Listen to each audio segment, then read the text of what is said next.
اس لیے صحابہ کرام کے اندر یہ بڑی صفت تھی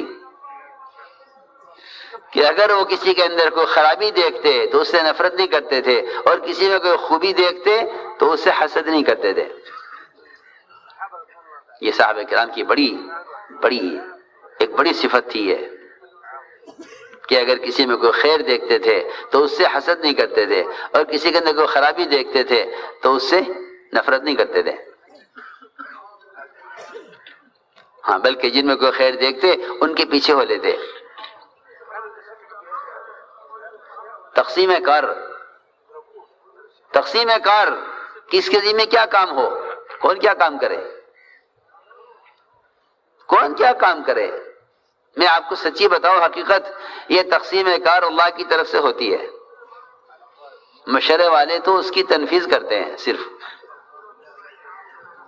تجویز نہیں کرتے ہیں، مشورے تنفیذ کرتے ہیں، تجویز تو اللہ کرتے ہیں، تجویز اللہ کرتے ہیں، کس سے کیا کام لینا ہے۔ قرآن میں اسی طرح ہے، اللہ اعلم حیث یجعل رسالتہ، اللہ جانتے ہیں کہ اس کو اپنے دین کا پیغام کس کے ذریعے پہنچانا ہے، اللہ جانتے ہیں کس سے کیا کام کب لینا ہے، یہ اللہ جانتے ہیں کس سے کیا کام کب لینا ہے۔ کہ جب کسی سے اللہ کوئی کام لے تو تمہیں چاہیے کہ تم کام کرنے والوں کے ساتھ ہو جاؤ، اللہ ان سے کام لے ان کے ساتھ ہو جاؤ۔ تو صحابہ کا مزاج یہ تھا۔ حضور اکرم صلی اللہ علیہ وسلم نے یمنی تلوار نکالی، فرمایا اس تلوار کو کون لے گا؟ تو صلاحیت والے پرانے کھڑے ہوئے، حضرت عمر کھڑے ہوئے، حضرت زبیر کھڑے ہوئے، دونوں کو تلوار نہیں دی، دونوں کو تلوار نہیں دی، نہ حضرت زبیر کو نہ حضرت عمر کو، دونوں پرانے، دونوں قرابت دار آپ کے۔ پھر تیسرا اعلان ہوا، کون لے گا اس تلوار کو، اس کا حق ادا کرے۔ تو تیسرے اعلان پر ابو دجانہ کھڑے ہوئے کہ تلوار مجھے دے دیجیے۔ حضور اکرم صلی اللہ علیہ وسلم نے ان پرانوں کے ہوتے ہوئے، ان کے پہلے کھڑے ہونے کے باوجود، ان کے سبقت کرنے کے باوجود تلوار آپ نے ابو دجانہ کو دی، یہ بعد میں کھڑے ہوئے۔ جب فرمایا کہ اس کا حق کون ادا کرے گا تو یہ دونوں ڈر کے پیچھے ہٹ گئے کہ حق ادا کرنا ہمارے بس کی بات نہیں ہے۔ ایک نیا آدمی نے کہا میں حق ادا کروں گا، لو پرانے ڈر کے پیچھے ہٹ گئے کہ ہمارے بس کی بات نہیں ہے۔ دونوں، اب حضرت زبیر بھی حضرت عمر بھی، دونوں۔ ابو دجانہ کھڑے ہوئے کہ مجھے دیجیے، میں اس کا حق ادا کروں گا۔ تو روایت میں ہے کہ آپ نے تلوار ان دونوں کے ہوتے ابو دجانہ کو دی۔ تو یہ نہیں کہ ہم پہلے کھڑے ہوئے، ہم پرانے تھے، ہم اہل تھے، اگر آپ نے ہمارے ہوتے ہوئے ان کو تلوار دے دی ہے تو پھر ہم کام نہیں کریں گے، یہ کہیں مثال نہیں ملے گی صحابہ میں کہ کام سے بیٹھ جا میں کہ ٹھیک ہے جی ان سے کرا لو، ہم نہیں کریں گے، ہم تو جب کریں گے جب آپ ہم سے کرائیں، یہ نہیں۔ یمنی تلوار بڑی عمدہ تلوار تھی، وہ آپ نے حضرت ابو دجانہ کو دی۔ روایت میں ہے وہ اس تلوار کو لے کر نکلے میدان میں تو حضرت زبیر رضی اللہ تعالی عنہ ان کے پیچھے پیچھے میدان میں گئے کہ کیا بات ہے، اس کے اندر کیا خیر ہے، کیا خوبی ہے کہ ہمارے ہوتے ہوئے تلوار آپ نے اس کو دی ہے۔ وہ دیکھ کر کہنے لگے اللہ و رسولہ اعلم، اللہ جانتے ہیں، اللہ کے رسول جانتے ہیں کیا کام کس سے لینا ہے۔ اس لیے ہم نے عرض کیا کہ اللہ تعالیٰ جس سے چاہیں کام لے لیں، اللہ تعالیٰ جس سے چاہیں کام لے لیں۔ اس لیے فرمایا کہ تم کسی میں کوئی خیر دیکھو تو اس کے ساتھ ہو جاؤ،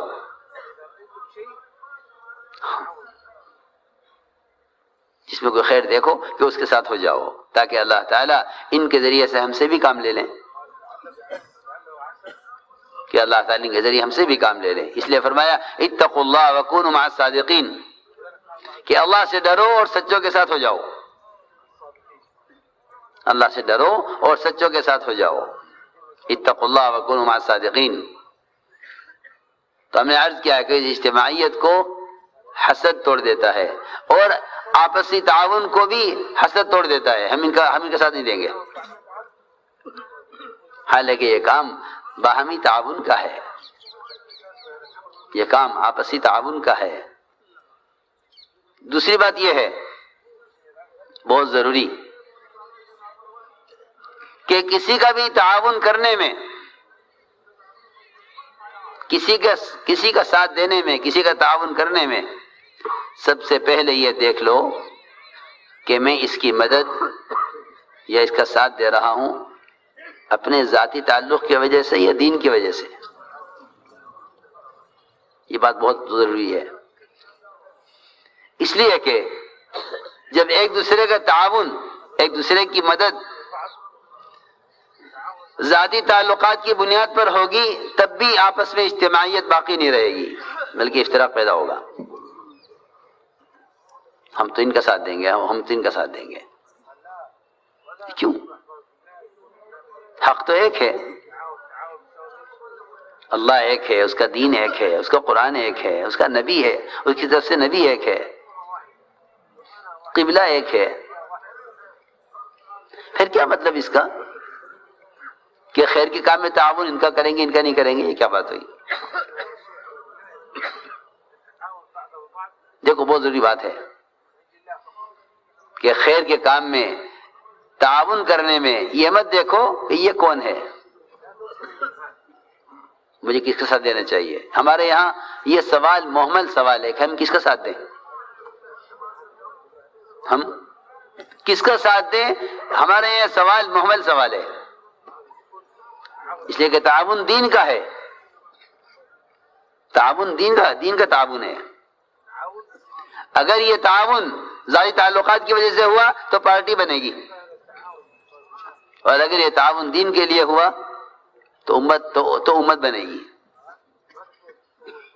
اگر یہ تعاون ذاتی تعلقات کی وجہ سے ہوگا تو پارٹی بنے گی، اور اگر تعاون دین کے لیے ہوگا تو امت جمع ہو جائے گی، پھر امت بنے گی. بہت ضروری بات ہے. ایک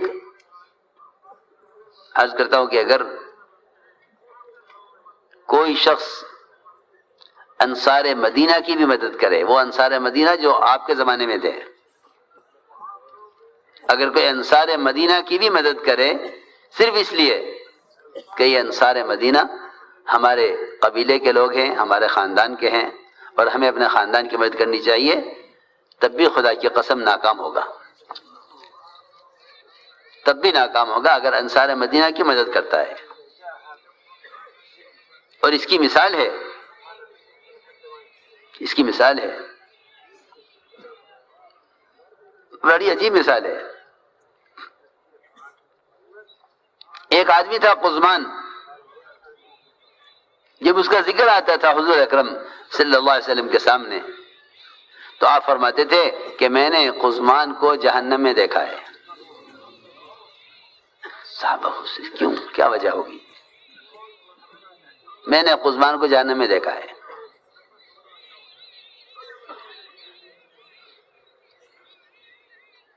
ایک وقت آیا احد کے میدان میں، صحابہ کے پاؤں کھڑ گئے. اچانک یہ قزمان آیا اور اس نے آ کر مشرکین کا مقابلہ کیا، انصار کی مدد کی، اور ایسا زبردست حملہ کیا مشرکین پر کہ اس کی کوشش پر مشرکین کو شکست ہو گئی، مسلمانوں کو فتح ہو گئی. صحابہ حیران تھے کہ اس کے بارے میں تو کہا جاتا تھا کہ یہ جہنمی ہے، کہ اس نے تو ایسا کام کر کے دکھلایا. ادھر مشرکین حیران تھے کہ یہ ہمارا آدمی تھا، ادھر کیوں چلا گیا؟ وہ تعجب میں تھے کہ تو ہمارے ساتھ تھا، یہ ادھر کب سے چلا گیا؟ ادھر والے بھی حیران تھے کہ یہ تو جہنمی تھا، جہنم والوں میں سے تھا، یہ ہماری طرف کیسے آ گیا؟ چنانچہ یہ خیال کیا ہوگا کہ ممکن اللہ نے ہدایت دے دی ہو. عجیب قصہ سننے کا ہے. چنانچہ قزمان نے 7-8 مشرک قتل کر دیے اور مشرکین کو شکست ہو گئی، مسلمانوں کو فتح ہو گئی. مسلم صحابہ جمع ہو کر ان کے گھر گئے، ان کو خوشخبری دینے، مبارکباد دینے کے لیے. صحابہ نے عرض کیا قزمان تم نے کمال کر دیے، اور تمہاری کوشش سے، تمہاری محنت سے ہمیں فتح ہو گئی، اسلام کی فتح ہوئی. تمہیں خوشخبری سنانے کے لیے آئے ہیں تمہارے کارنامے پر. قزمان نے کہا مجھے خوشخبری کہیں کی سنا رہے ہو؟ خوشخبری اس کو سناؤ جا کے جس نے یہ کام اللہ کے لیے کیا ہو.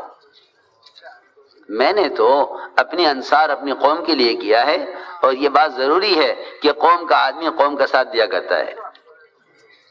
قوم کا آدمی قوم کا ساتھ دیتا ہے. میں نے تو اپنی قوم کا ساتھ دیا ہے، اپنی قوم کی مدد کی ہے، لہذا خوشخبری اس کو سناؤ جس نے کام اللہ کے لیے کیا ہو.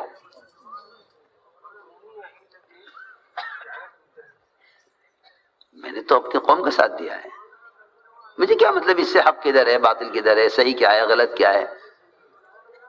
آپ کیونکہ میری قوم کے لوگ ہیں، مجھے آپ کو جتوانا تھا، آپ کا ساتھ دینا تھا، میں نے آپ کا ساتھ دیا ہے. اس کے بعد روایت میں ہے کہ اس نے اپنے ترکش میں سے تیر نکالا اور اس کو زمین پر کھڑا کیا اور اس پر اپنا سینہ رکھ کر زور لگایا، سینے کے اندر تیر کو داخل کیا، اور اس سے اس نے خودکشی کی اور اسی طرح اپنے آپ کو قتل کیا. آپ نے پہلے فرما دیا تھا کہ قزمان کو میں نے جہنم میں دیکھا ہے. یہ ایک ایسا واقعہ ہے، یہ ایک ایسا واقعہ جو ہمیں اس بات کا سبق دیتا ہے سب کو کہ کسی بھی کام کے کرنے سے اس کی کیا ضرورت ہے. آواز تو اس کی بہت تیز ہے، اسے بند کر دو، اس کو کوئی ضرورت نہیں ہے اس کی. ہاں سنو غور سے کہ یہ ایسا واقعہ ہے کہ ہم میں سے ہر شخص خود غور کرے، ہمیں سے ہر شخص خود غور کرے کہ آیا وہ کسی کا تعاون اس سے ذاتی تعلق کی وجہ سے کر رہا ہے یا کسی کا تعاون دین اور حق کی وجہ سے کر رہا ہے. بہت آسان بات ہے. امت جمع ہو جائے گی، امت جمع ہو جائے گی کہ ایک دوسرے کا تعاون یہ سوچ کر مت کرو یہ میری قوم کا ہے، میرے علاقے کا ہے، میری زبان کا ہے، میرے رنگ کا ہے، میرے خیال کا ہے، میرے خاندان کا ہے، میرے صوبے کا ہے. نہیں، یہ کوئی چیز نہیں ہے، یہ کوئی چیز نہیں ہے کہ دین اور دین کے کاموں میں تعاون صرف دین کے لیے، تو کوئی بھی ہو، ہم اس سے کیا مطلب ہے کون ہے.